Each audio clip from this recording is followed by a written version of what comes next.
এবারের মতো আইপিএলে কলকাতা নাইট রাইডার্সের জার্নি শেষ।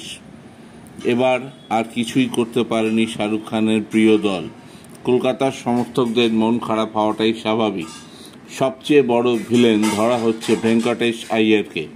24 কোটি টাকা দিয়ে তাকে কেনা হয়েছিল, কিন্তু মিনিমাম সার্ভিসটুকু তিনি দিতে পারেননি। মোট তিনি 142 রান করেছেন, তার মধ্যে একটি ম্যাচে শুধু 60 রান করেছিলেন।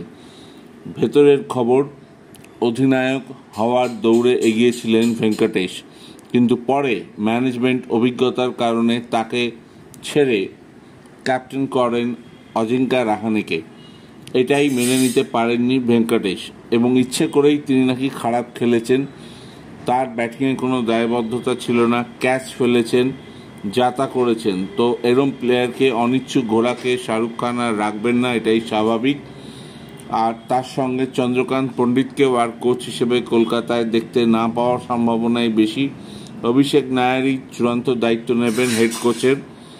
এছাড়াও বেশ কিছু নতুন প্লেয়ারকে রিক্রুট করবে কেকেআর এবং বেশ কিছু পুরনো আরও প্লেয়ারকে তারা রিলিজ করে দেবে। দেখা যাক পরের বছর কলকাতা কতটা শক্তিশালী হয়ে ফিরে আসতে পারে। ভালো লাগলে সাবস্ক্রাইব করবেন।